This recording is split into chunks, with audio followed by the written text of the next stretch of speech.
Hello, everyone. Welcome to the fourth and final installment of our new translation series from the classics to the contemporary. And today we are very happy to have the pleasure of Shadi Bartsch, who will be talking about her translation of the Aeneid with the title "Translating While Female is the New Aeneid Feminist." Shadi Bartsch is the founding director of the Institute on the Formation of Knowledge at the University of Chicago and the Helen A. Regenstein Distinguished Service Professor of Classics. She has authored and edited some 12 books on antiquity. Her book Perseus, A Study in Food, Philosophy, and the Figural, received the Charles J. Goodwin Award of Merit in 2016, and a translation of Virgil's Aeneid was published to acclaim in 2022. Her most recent book is a study of the reception of the classics in contemporary China, called Plato Goes to China. Bartsch has been a Guggenheim Fellow, sits on the board of the AAR, edits the journal No, and has held visiting scholar positions in Europe as well as in Taiwan. Thank you so much for being here today, Shadi.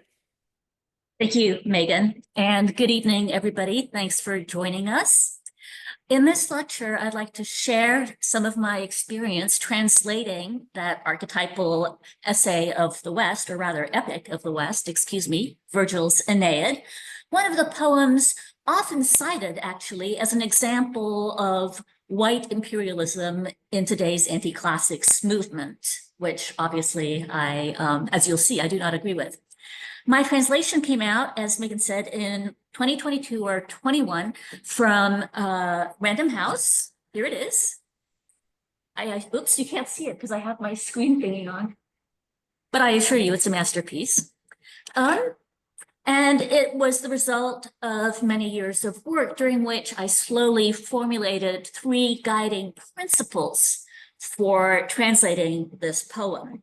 And each of these principles seemed really important to me in getting across an experience of reading the Aeneid as close as possible, in my view, to reading the original. So let me put on my glasses and start the slideshow, which I think I know how to do, and then we will be off. Okay, sure. And then, ta-da. Can everybody see my screen? Yes, it looks great. Great. Okay, so these 3 principles were the following. First, the translation had to correspond line to line with Virgil's original, which, as you can imagine, is helpful for people who don't have the Latin, but who want to locate a particular passage based on the translation. Otherwise, you're just kerfuffling around in the translation. You have no idea where you are. Second, I kept each line to 6 beats or 5 beats as a rough match to the Vergilian hexameter, which I also thought was important because many translations, in their attempt to get all the Latin across, end up having really long lines or writing a much longer poem, which slows down the pace of the original. And that pace, which is rapid, is very important for the experience. It's not actually a deep dive into a heavy text. It's a very lively text. Third, and finally, I tried to stay scrupulously close to the original. For example, repeating words where Virgil repeated them, and choosing to explain unfamiliar repeated terms such as pietas, piety, rather than changing the translation when the word appeared in different contexts. And this is a word so often translated by different words: duty, piety, loyalty, patriotism, family feeling, what have you, that the way Virgil manipulates the word tends to get lost.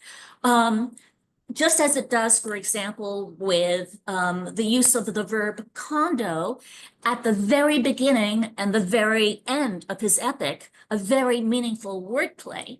So at the beginning of the epic, Virgil tells us he's going to sing about the man who founded Rome. The verb is condo, to found, but condo also means to plant something in something else. And in the last line of the epic, he kills his rival Turnus by planting his sword in him, so that there's an echo of the original word condo, and the act of founding an empire and murdering a rival are linked in a very particular way. Again, that's hard to get across in translation, but it's important. So I used, for example, the verb to plant. He planted a city, he planted his sword. That's as close as I could get. So I felt the translation was accurate, pacey, and line to line with Virgil. But when it came out, to my surprise, several reviewers identified it as a feminist reading of the Aeneid. For example, Tom Holland wrote, "Her gaze is that of a feminist, a postmodernist, and a student of post-colonialism." And my colleague at Chicago, Ada Palmer, wrote that I brought a welcome feminist outlook. But I was confused. Why was I in the feminist camp? After all, I hadn't approached the translation with any particular agenda except for the three principles I just described. Any insults to Aeneas, and there are many in the poem, were already in the text. I didn't add them for color. Ditto for my treatment of Dido, my translation stayed close to what was in the text. Did they then think my notes were feminist as opposed to my translation? But my notes are about the translation and the words that Virgil uses. I hadn't tried to tweak what I was doing in any particular direction besides accuracy. I did not translate the first line as "I sing of arms and a creep," right? That would have been an intervention. I now think I may have the answer to my question, is my translation feminist? And that's what I'd like to propose to you this evening, that answer. It's an interesting case study of the tenacity of a particular way of reading the poem, stretching all the way back to its immediate reception after Virgil's death in 19 BCE, and it's still influencing translations and interpretations of the poem today. But I'd say our traditional interpretation of the poem doesn't do justice to the problems and cruxes of the Aeneid, and calling me feminist is a way of smoothing over the presence of those cruxes as if they were in the eye of the beholder. So in a way, it's a dismissal of the problems of the Aeneid, I think. So a group of such assumptions might be, whoops. The poem was written at the Emperor Augustus's behest and celebrates him, even if some tragic strains come through. Because Aeneas's epithet in the poem is pious, he actually is pious, no matter what horrible things he does.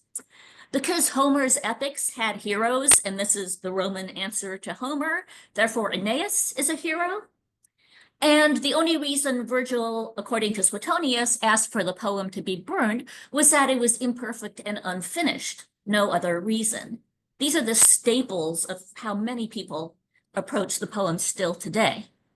I think all these staples are off, and what I'd like to do is suggest that the accuracy with which I strove for in translating the poem renders all of them untenable. It's not a poem for which these principles actually work. Nor is it really a poem that celebrates Augustus's supposed ancestry in Aeneas, even though it is often taken to do precisely that, to uphold the propaganda that started with Julius Caesar himself, that the family line of the Julians went back to Iulus, Aeneas's son, in the epic. And here you see some of the coinage minted by Julius Caesar with Venus, the founder of the family clan, on the verso. So I've organized my argument in this presentation under 3 headings for clarity. One concentrates on Virgil's description of Dido, which I think has been abused. One concentrates on Virgil's depiction of Aeneas, which I think has not gotten the correct weight. And the final one concentrates on interpretive issues raised by the poet's own language and his choice of language and elements of the plot as well. So let's dive in with Dido and with what Virgil actually shows us about her treatment at Aeneas's hands. And maybe we'll find out that she's not the hysterical Eastern prototype for Cleopatra, nor is she the girlfriend who wanted a committed relationship and wept when her boyfriend ran off, right? Another common interpretive trope. Or at least she's not owning those things. Sorry, my computer is hyperactive. Oh yes, so here I have a list of some of the problems with that traditional reading before we even get to Dido. Namely, that we're told explicitly by Virgil in Book 6 that the vision of Rome's greatness in the future, which is described in the underworld, we're told in Book 6 at the end that Aeneas, leaves the underworld through the gate of false dreams rather than the gate of true dreams. Whoa, right? Why don't we emphasize this more in our translations and our scholarship? Another problem, Aeneas is not nice. He gets into his snit and burns 12 Italian priests alive. This is not okay behavior for an epic hero. Aeneas lies a lot, and that tends to get covered up by the translations. And I'll talk about this. For example, he lies about the treaty with Latinus. Before Virgil's Aeneid, everybody knew Aeneas as a traitor. That was the tradition of the Aeneas who survived Troy, that he betrayed Troy to the Greeks. And then Virgil comes along and overwrites this story, but it's very present in the undertext, as it were. And Dido was not wrong to think she was married, and there's a lot more. But as I said, we can start with Dido. Then we'll go to Aeneas, and then we'll go to the plot. Here's a picture of Dido meeting Aeneas, just some eye candy, right? But here are some comments about the text, and I'm going to talk about the manipulation of Dido by Aeneas's stories to her, the legitimacy of Dido's marriage, which tends to get poo-pooed by many interpreters and translators, her marriage to Aeneas, that is. I'm going to talk about Aeneas's lies to her when he leaves, and I'm going to talk about whether or not Dido knows that prior tradition of Aeneas as traitor. So first, when Aeneas lands in North Africa, the first person he meets is his mom, Venus, in disguise. And he says, oh, my life is terrible. We've crashed on this shore. There's, our suffering is legion, etc. And she basically says, be quiet, right? I don't want to hear you complaining. You're heading for the city of Dido. And this is what she tells him about Dido. Dido was a Phoenician princess and queen whose husband was murdered, but she didn't know by who. Then, in a warning dream, her husband Zacchaeus comes to her and says, your brother Pygmalion slaughtered me, right? Then, says Venus, Dido heard all about the massacre at the altar carried out by Pygmalion. To escape any further actions on his part, she gathered a group of Tyrians and jumped on a ship fleeing Tyre, and she landed in North Africa, driven by the desire to found her own city, which she did. So armed with this information, Aeneas goes and meets Dido and tells her a story about himself. He had a warning dream when Troy fell. Hector, already dead, came to him and said, get the heck out of Troy. It's not safe for you, right? So like Dido, the dream from a friend or husband. Then he describes Priam's massacre at the altar in his account of what happened at Troy in Book 2.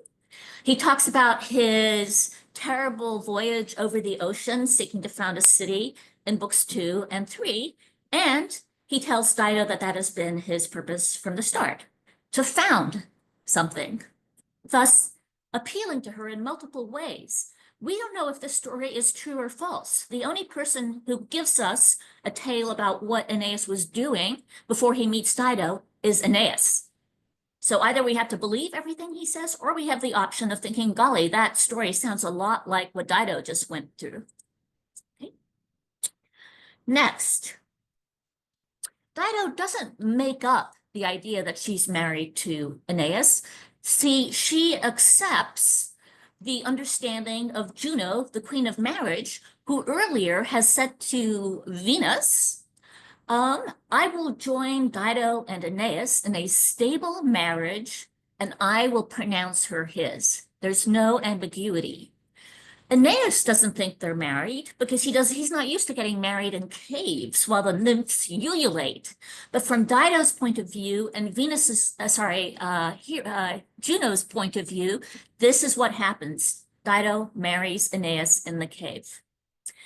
Then, when he wants to leave, Aeneas says to Dido, I never wanted to stay with you. I was always going to go back to Troy if I had a choice. And if I didn't have a choice, I was going to found a new city. I didn't try to sneak away from him here. Don't pretend I did, right? Unfortunately, he's just told his men to cover up the truth of their departure. So he is kind of trying to sneak away. And he claims he never was going to stay, whereas we know directly from Jupiter, another source of authority, that the Trojan leader now expects a future entires Carthage and ignores the towns granted by the fates, right? Namely Lavinium and Rome and all the other cities in the chain of cities that go from Lavinium to Rome. Dido even seems to know who Aeneas is in the tradition because after he dumps her, she says something very ambiguous. She says to herself, poor Dido, do these impious actions touch you now? And most translators have taken the impious actions as a self-reference. She's talking about her own impiety in sleeping with Aeneas when she had sworn loyalty to her dead husband, Zacchaeus. But a very easy way of reading this ambiguous line that doesn't have a his or your in the Latin is, poor Dido, do his impious actions touch you now? In other words, yes, he's confirmed he's not a good person. He breaks up his own marriage, but why is it only now that his impious actions touch you when they should have touched you earlier? What impious actions? Well, the tradition that Aeneas betrayed Troy to the Greeks, and I'll come back to the evidence for that in a second. So I don't think we're right to treat Dido lightly as a hysterical woman who kills herself because her boyfriend leaves. She's a woman who believes she's married and kills herself because she's abandoned to the anger of the African kings all around her who feel repudiated by her choice of Aeneas. What about Aeneas himself? Well, Aeneas is a complicated figure. He's a correction to his own backstory, the dominant version of his story, as evidenced by Dionysius of Halicarnassus. But it's a correction that lets us see through Virgil's Aeneas to the original traitor Aeneas in multiple ways. I'll get to this. Other issues around Aeneas are why he is treasurer from Troy, what everybody calls him who isn't Trojan, and these are not polite words. A close reading of the text shows him lying about multiple issues, and the background of the Iliad should also be influencing our view of our hero. So here's what Dionysius of Halicarnassus has to say. I'm trying to move all the faces so I can read it. Okay.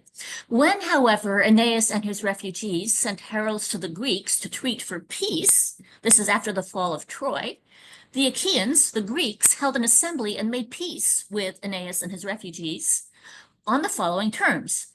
Aeneas and all his people were to depart from the Troad with all the valuables they had saved in their flight within a certain fixed times, after first delivering up the forts to the Greeks. And the Greeks were to allow them a self-conduct by land and sea throughout all their dominions when they departed in pursuance of these terms. This, says Dionysius, is the most credible account concerning the flight of Aeneas, and the one which Hellanicus, among the ancient historians, adopts in his Troika. In other words, the most credible account concerning the flight of Aeneas is not the one Virgil gives us, where he fights bravely and then finally leaves against his will. The tradition is that Aeneas was a traitor to his own people.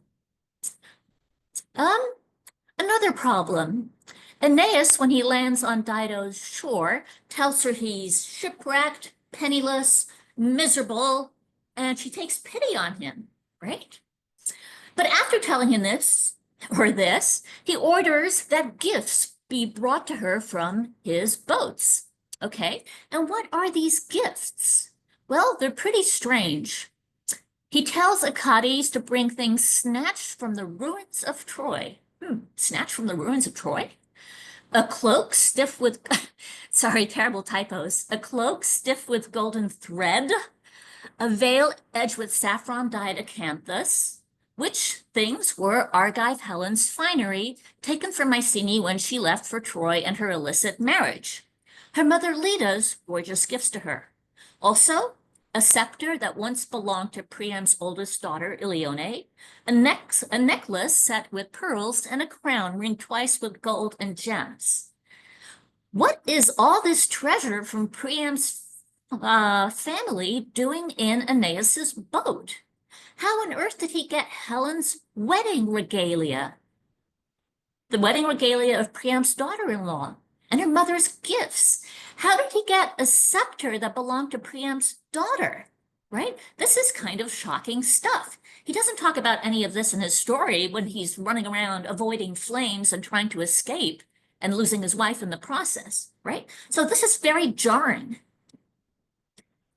Other context issues around Aeneas. Everybody in the epic, except for the Trojans, sorry, my computer is very touchy, calls it like it is. They identify Aeneas as being who he was before Virgil rehabilitates him as a hero who fought bravely in the fall of Troy. So Iarbas, one of the African kings, identifies Aeneas as a Paris with a retinue, more typos, of half-men. Turnus calls him the Phrygian tyrant because he's imposing his view on the Italians. And the Italian Amata says to her husband Latinus in Book 7, "Don't you pity me? Me whom that lying pirate will abandon at first breeze, parting with his stolen bride, Lavinia? This is how that Trojan shepherd, Paris, came to Sparta and stole Leda's daughter, Helen, off to Troy." In other words, everybody in the epic, except for the Trojans, identifies Aeneas as basically being who he is in the traitor tradition, right? And what's worse, they see his marriage to Lavinia in contradiction to what Turnus is hoping for and what Latinus's wife wants. They see this as parallel to Paris's theft of Helen,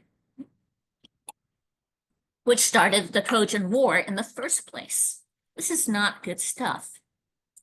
Moving right along, in the Iliad, Aeneas voices hostility to Priam and his family for not honoring him sufficiently, right? Do we know this as we read the modern Aeneid? Aeneas is revealed to be a poor fighter. For example, when he squares up to Diomedes in the Iliad, he loses his famous horses, which are descended from the immortal steeds, sorry, not steeds, of Zeus. He fails to disarm even the now unarmed Diomedes, and then he's severely wounded when his opponent throws a huge stone at his hips. And his mom and Apollo have to rescue him at least twice because he's so unable to stand up to the Greek warriors in the Iliad. And strangely, Virgil's Aeneid seems to want to remind us of these moments as well. So the first time we see Aeneas in the Aeneid, he wishes he died at Diomedes' hands rather than drowning in the ocean. Okay, that doesn't seem terribly heroic. Then Dido pointedly asks him over dinner, so how were Diomedes' horses really like? Which is very strange because it touches a very sensitive point, the fact that Diomedes' horses are actually originally Aeneas's horses, right? And in a master stroke almost worthy of comedy, after revealing himself to be so handicapped in comparison to Diomedes in the Iliad, we find that Diomedes in the Aeneid claims that he, Diomedes, would never want to fight with Aeneas again. And to be precise, he says, don't impose this conflict on me. He's being asked if he'll help the Italians, and he says, no, don't impose this conflict on me. After the fall of Pergamum, I've had no fight with Troy. I take no pleasure in recalling these old sufferings. The gifts you bring me from your homeland, give them to Aeneas. I stood against his fierce sword when we fought our duel in the Iliad.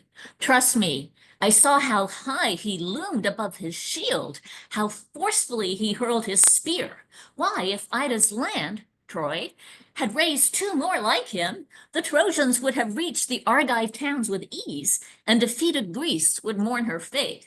This is kind of hilarious when you know what actually happened in the Aeneid, in the Iliad. It's almost like Virgil is rubbing our noses in the truth about Aeneas here. Why would he do that if he's trying to portray the man as a hero? Okay, then let's talk about some of the problems in the epic itself, in its plot, and in what Virgil says.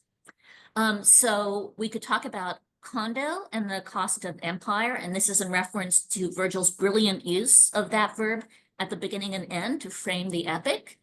We could talk about Nisus and Euryalus, the two Trojan heroes for whom Virgil's epithet would eventually be part of the memorial for our 9/11 monument, but who are praised as worthy of being remembered after they do cowardly things that show their venality rather than their heroism. So in Book 9, Nisus and Euryalus go off on a mission to reach Aeneas, but they stop on the way to murder a bunch of sleeping allies of the Italians. And then they cart off the gold from these murdered Italian allies. And when they're caught by other Italian allies, it's because the gleam of the golden armor that they've stolen by murdering men in their sleep gives them away in the dark, right? So this is a cautionary tale about greed. And then Virgil pops in and says, oh, you blessed pair, you'll be remembered for all antiquity. Well, that's, again, somewhat odd. I've already mentioned how the glorious vision of Rome is followed by Aeneas leaving through the gates of ivory, the gates of deception. And of course, we all know the problematic ending of the poem, counter to Aeneas's father's command to spare the defeated, in which Aeneas loses his temper and in a fit of rage, perhaps not dissimilar to the rage of Juno that persecutes him through the poem, kills Turnus and screams, take this, I'm sacrificing you in Pallas's memory. Then there's the problem of the whole issue of piety, which runs through the epic and which I will get back to in a sec. Okay, what have we got here?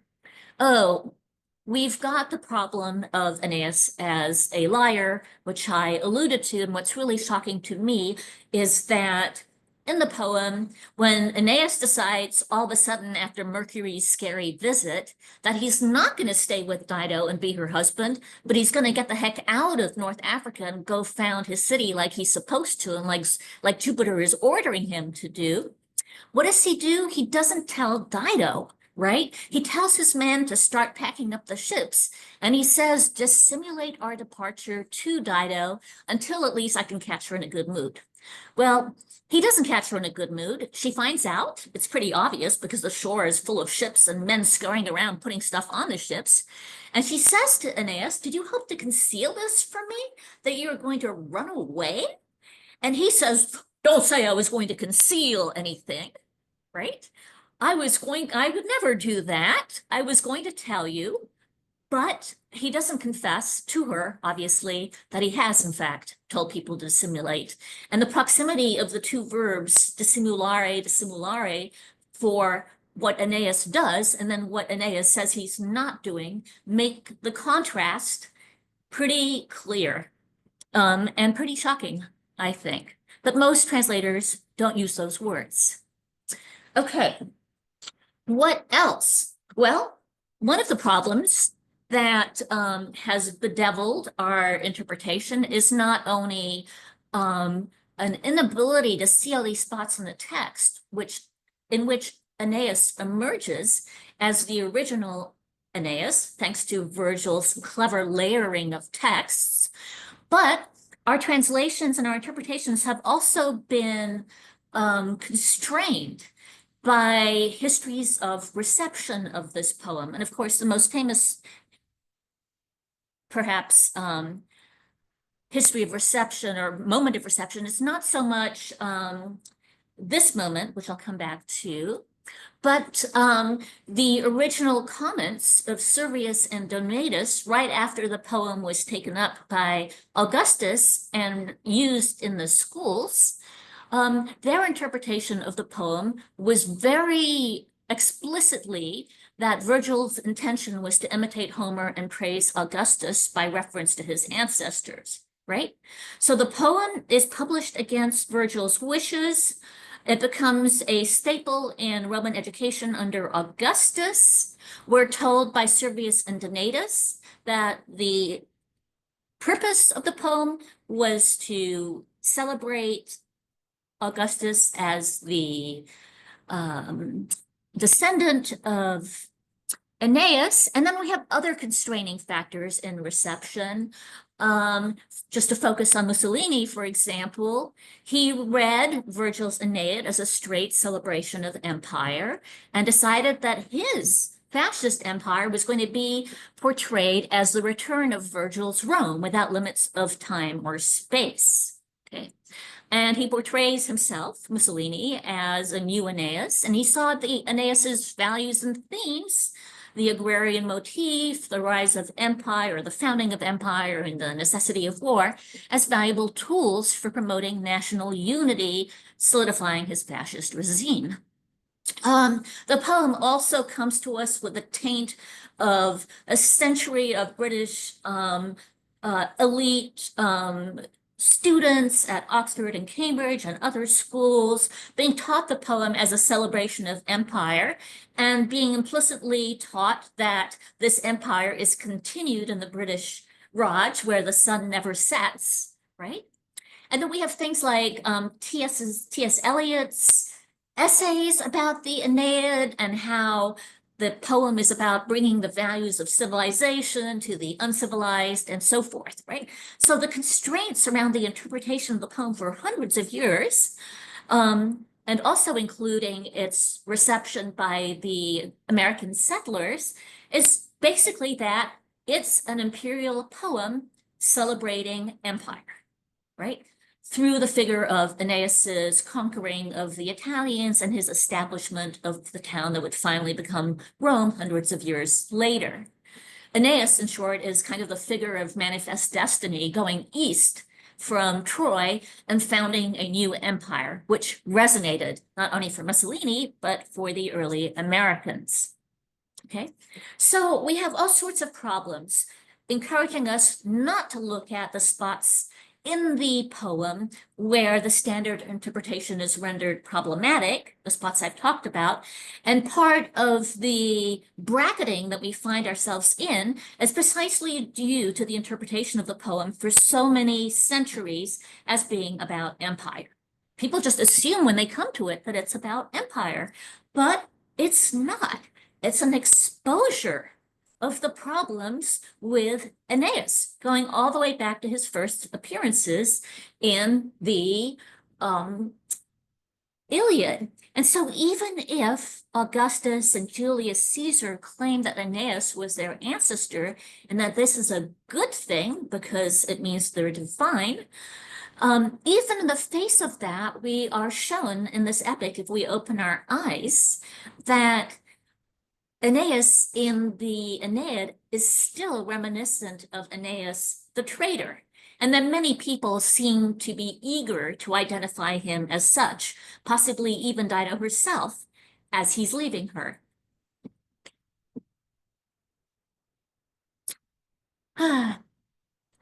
Okay.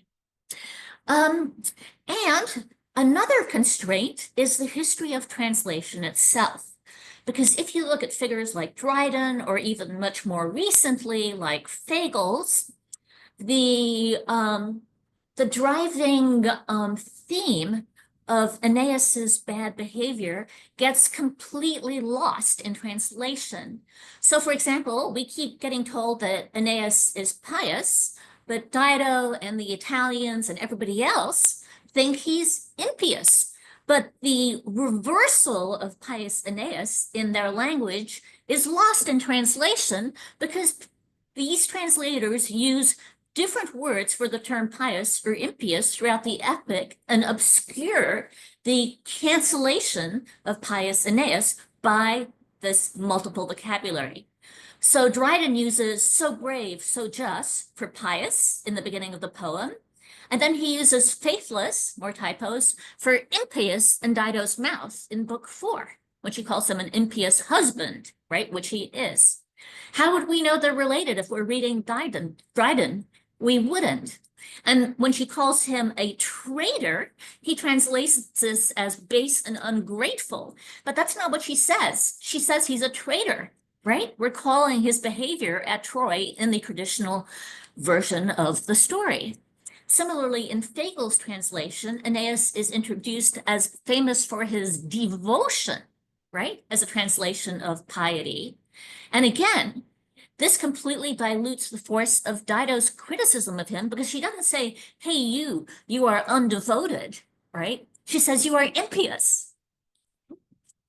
So the translations simply contribute, I feel, to the general interpretation of this poem as being pro-empire, which it's not. Again, it's a poem that reveals the problem with what it takes to establish an empire. Namely, you have to be pretty ruthless, you have to lie. And Aeneas does lie. Okay, I guess I haven't put down Aeneas's lies, but here are some of them. He says that his war on the Italians is just because they broke the peace treaty. But there is no peace treaty. The closest we get is an embassy from Aeneas goes to talk to King Latinus. And Latinus says, yeah, I'm willing to make a treaty. For that, your leader Aeneas has to come here and he has to take my right hand and then we will make a treaty, right? In Rome, to make a treaty, you had to take the other person's right hand and you also had to sacrifice a pig, right?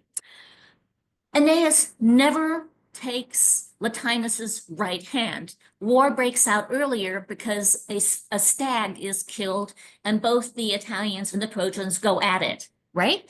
There is no treaty. But nobody ever says, why does Aeneas say that he's just because the Italians broke a treaty? They never checked to see if there was a treaty, but there is no treaty. It's crazy, right? Another place Aeneas lies, apart from dissimulating to Dido, is when he goes to see Evander. He says, many, many countries have wished to ally themselves with us, but I picked you. No, that's not true. Nobody allied themselves with him. One person said they would if he turned up, but he never turned up, right? Another lie. In book 11, the Trojans make a 12-day truce to bury the bodies, right? But on day 11 of that truce, as one commentator has noticed, the Trojans suddenly turn up while the Italians are still in the Senate house discussing everything, and they attack them unprepared, right? The Italians are running out of the Senate house in a huge panic, screaming, "Oh my God, Aeneas is here! What's going on? You know, grab your arms!" Right?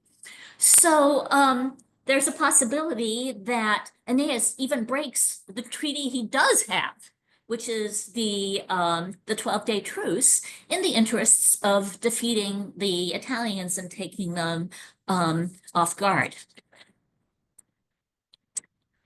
All right, so all of these points together, I hope, offer us a somewhat different view of the poem, and this is the view of the poem that I try to get across in my translation, both by fidelity to the original. For example, I use the very unsexy term piety and impiety so that people will see where this language occurs and where it's contradicted. I have notes that point out that, for example, that there is no treaty, that the 12-day truce is ended early, that the backstory to Aeneas is the story we read about in Dionysius Halicarnassus that has the authority of Hellenicus, and so forth, right? So my notes guide the reader to see where these cruxes are in the poem, as opposed to merely translating them, or worse still, gliding over them and not mentioning them at all, and letting the readers continue with the traditional interpretation of, hey, this is a poem about the pious Roman hero, Aeneas, the ancestor of Augustus, and a really good guy who leaves Dido even though he loves her because he has to go found Rome, right? No, that is not what the Aeneid is about. On top of it, I would say more. I would say that that central word in the Aeneid, pious, right, which is used 27 times to describe Aeneas, and which has certainly been a constraining force upon our interpretation of the epic. I would suggest that this word comes with so much baggage, and that we need to recognize the nature of the baggage to understand it properly. So Virgil died in 19 BCE. Some 8 years earlier, Augustus, who was now going to be called Augustus, as opposed to being called what he was called earlier, Octavian the Butcher, right? Because of his cruelty in the time leading up to the Battle of Actium in 31 BC or BCE. Sorry, I lost my train of thought. The term piety comes up explicitly when the Senate decides to call Aeneas Octavian Augustus, the kindly one, and when they give him this shield, the Clypeus Virtutis, the shield of virtue, as a gift and mount it in the Senate house. This shield identifies 4 great qualities of Augustus according to the sniveling and bootlicking Senate, namely clemency, justice, virtue, and piety, right? So what do we do with Octavian the Butcher? We give him a new name that makes him sound very pious, Augustus, and we give him a shield of honor in which he's praised for his piety.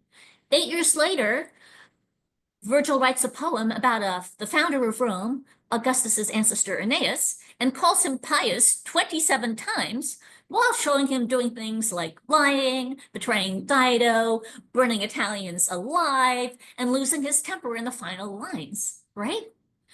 Is this guy pious? And if Aeneas is not pious, what does that say retroactively, as it were, about the shield of virtue given to Aeneas? Now, I could go on, but our time is running out and I want to leave time for questions. So let me just leave you with apologies for all those typos with this question. Is this a feminist translation? That's it. Thank you for your attention. Thank you so much. Yeah, let me close the screen. Click to exit. That did not work. I think I can stop it share. for you. Oh, Okay, that's it. We stopped it. All right, so we do have time for questions. There's a few people speaking in the chat, but I'll just explain how to ask a question real quick. So you can either use the raise hand feature at the bottom of your screen, or you can feel free to just jump in, unmute yourself, if it's difficult to find the raise hand feature, or you can also write a question in the chat and I will be happy to read it. I saw that somebody wrote in the chat, butcher at Perugia, and that's exactly right. He slaughtered 300 senators, so the story goes, who were on the wrong side after capturing Perugia. Martin Lane has also been speaking in the chat. Martin, did you want to jump in? Yeah, at so all? my question is, how did the Romans perceive marriage like this? Would the Romans proof of a marriage officiated by nymphs and um, goddesses in a cave? Absolutely excellent question. All right. So Virgil's trick here and everywhere is he leaves ambiguity in the text, right? So for Dido, it's a marriage, and who knows, maybe according to Carthaginian customs, a cave was fine, right? And also Hera or Juno is the goddess of marriage, and she is the one who says, I'm going to say they're married. She declares them married. On the other side, right, you have no Roman matrimonial ceremony. As Aeneas says, he never held any torches, right? And he didn't put on the right hat or what have you. So you've got two interpretations. But the point is that Dido's interpretation isn't wrong, right? If anything, it's more correct than Aeneas says, because it's got Juno's blessing. Aeneas can say, oh, it was a cave, I didn't hold a torch, and anything else he wants. But as Jupiter says, he was planning to stay in Carthage and to have his destiny be founding the city of Carthage with Dido, not founding Lavinium, leading to Rome. Does that answer the question? I think there's room for your objection, Yes. but I also think we're encouraged to understand Dido's understanding is not incorrect. And about Dante, do you think that he's reading um, Dante using the Virgil as his case guide? Alighieri? Do you Yes, think using that Virgil he's as his guide. reading, well, the Queen Dido as in this reductionist sense that you disapproved of, as just the girlfriend who believes there's a promise when there isn't? Does Virgil, I mean, sorry, does Dido does Dante appear. talk about Dido? As Yes, far as I know, he mostly talks about the Inferno. Virgil as his guide. Yes. Maybe you could tell us all what he says about Dido. That would be helpful. Um, he puts her in the place of hell for those who were lustful because she killed herself out of grief when he There you go. left. Part of the constraining tradition. Now we can add Dante to it too. Thank you, Martin. You're welcome. Thank you. So we have and Shadi as well. We have a question in the chat, but we'll circle back to that. Diane, would you like to ask a question? I think you're muted. Yep, just got it. Okay. And first, I just wanted to say thank you. That was a really interesting talk. Thank you, Diane. Yeah, I love how you translate, I guess partly because I do the same kind of thing. And I know. but it is a feminist translation because, as you put, it's translating while female. So who you are is all the different parts of you go into your reading of it, which is how you then write it, right? So everything you're saying is factual. There's evidence in the text. But would you have seen all those details without all the parts that make up who you are? I think that's Right? a really good question. Like when one can't help but translate as a person one is, right? Exactly. Um, I'm going to push back a little bit and Good. say that this translation arose out of intense familiarity with the text over a period of years. And when I started out, I didn't think any of these things about Aeneas. I just thought I was going to be the latest translation, and it was going to be a rapid translation that was easy to use for people without Latin and close to the text and all that stuff. But over those years, these parts of the text started really rubbing me the wrong way. Mhm. And I thought, I don't want to, I don't want to be I don't want this to be a feminist translation. I just want it to be accurate. And so I felt that having the translation being called feminist, as you know from what I said earlier, was a way of getting around the problems of 2,000 years of what I think are incorrect interpretations. Whereas I would like it if we were able to bracket the fact that I'm female and simply say, hey, this is all in the text.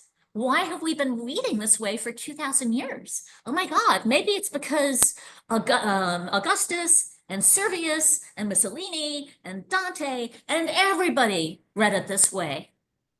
And maybe Yeah. it's time for us to stop reading this way 2,000 years later. And what if, and this is just a crazy question, but what if the reason Virgil asked for the Aeneid to be burned when he was dying was not that, 6 lines were incomplete, who cares, right? It was that he worried that he hadn't been clear enough and that in Augustus's hands and thereafter, this was going to be a piece of propaganda. And he was exactly right. Yeah. And by the way, I totally agree with what you're saying. Yay. And if the and if you had come up with the exact same reading as what totally makes sense, and I'm completely persuaded, and you had been male, obviously it would not have been considered a feminist translation. Isn't that awful? Yes. Like Simone de Beauvoir says, Sorry? like Simone de Beauvoir says, just as if she says some opinion about philosophy, a man can reply, well, that's because you're a woman. And her only reply is, well, it's the truth. Poor Simone de Beauvoir.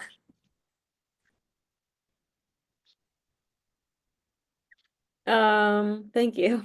Really great discussion there. Kathleen? Hi, I'm really liking this talk, so thank you. And I was wondering, what made me think about whether this is a female version of it, like an understanding of it. I keep thinking of Juvenal, and in Satire 6, when he talks about, the worst woman is the well-read woman who has an opinion, and the thing that she has an opinion on is her version of Dido and what she thinks of Dido. And I should have so mentioned that. Yeah, there you go. The female interpretation has been shut up from the beginning. Yes, and looked at derisively. And so I think while I don't like the idea that looking at a male figure with nuance is a feminist reading. I really think it's too reductionist. I do think that this idea of a women's reading of the Aeneid itself has been around since the Aeneid. So That's great. Yes, the people who don't get mentioned are the women who are slandered in Juvenal's Satire 6, as you put it, for their feminist, let's say, correct or accurate comments about Dido. Thank you. Great point. Mira? Hi, I'm an AP Latin student and I found this talk fascinating. In book 6, Aeneas sees Dido again in the underworld and he asks her, he's like, was it I that caused you all this pain? Like, was it my fault? Do you think this is also an example of his lies? And God, how do you this think that is, ties into it? oh my God, I burst out laughing every time I read that because she tells him, I'm going to kill myself. Okay. Then, as he's sailing away from Carthage, he looks backwards and he sees the flames of her funeral pyre at the beginning of book 5, right? And he's like, uh-oh. And then he sees her in the underworld of book 6, and he's like, surely I didn't cause this, you to kill yourself. What happened? And it's the worst moment. And she just looks at him and walks away. It really is. That's a hard one to read. It really is. Thank you. Sure. Thank you. I think we are almost out of time. There's a few questions in the chat. Let's see. Marianne was asking about the more recent pessimistic interpretation of the Aeneid. So of course we talked about, the element of empire in historical interpretations of the Aeneid, but sort of like why is it Yes. being viewed that way Yeah. now? And then let's see. So people like Ralph Johnson, for example, and many others, Adam Perry with the 2 voices of Virgil's Aeneid, have identified a strain of tragedy or pessimism in the poem because there are so many voices that essentially talk about the cost of empire, right? The cost of empire is you see your son's head brought back to camp on a stick, right, by your enemies and stuff like that. And I think those are very perceptive readings, but what they're saying is that Virgil says that empire has a cost and that, it's tragedy as well as triumph. That is a step towards a different interpretation of Aeneas, but it doesn't focus on the problems in the text. It just says, hey, it's tragedy as well as triumph. Thank you so And it much. takes Nietzsche's and Euryalus seriously as, tragic heroes, whereas I think they're not tragic heroes. I think Virgil shows propaganda at work when he himself says, hey, these guys are the greatest, they're going to live forever. Shall we have one more question before we wrap it up? I've got a question from Mark Buchan, the editor of our magazine. And he has asked, I'm struck by your harshness re Aeneas compared to Emily Wilson's relatively easy ride, given to Aeneas's lying epic mentor, Odysseus. Any thoughts? Is Aeneas a bit more than complicated? You mean Sarah Rudin's translation? Because Emily Wilson has the Odyssey, but she doesn't have an Aeneid, does she?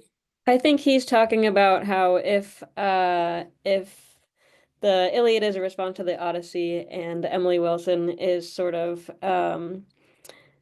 giving Odysseus an easy ride, are you being Oh, more harsh on I Aeneas see. than Emily Wilson was on Odysseus?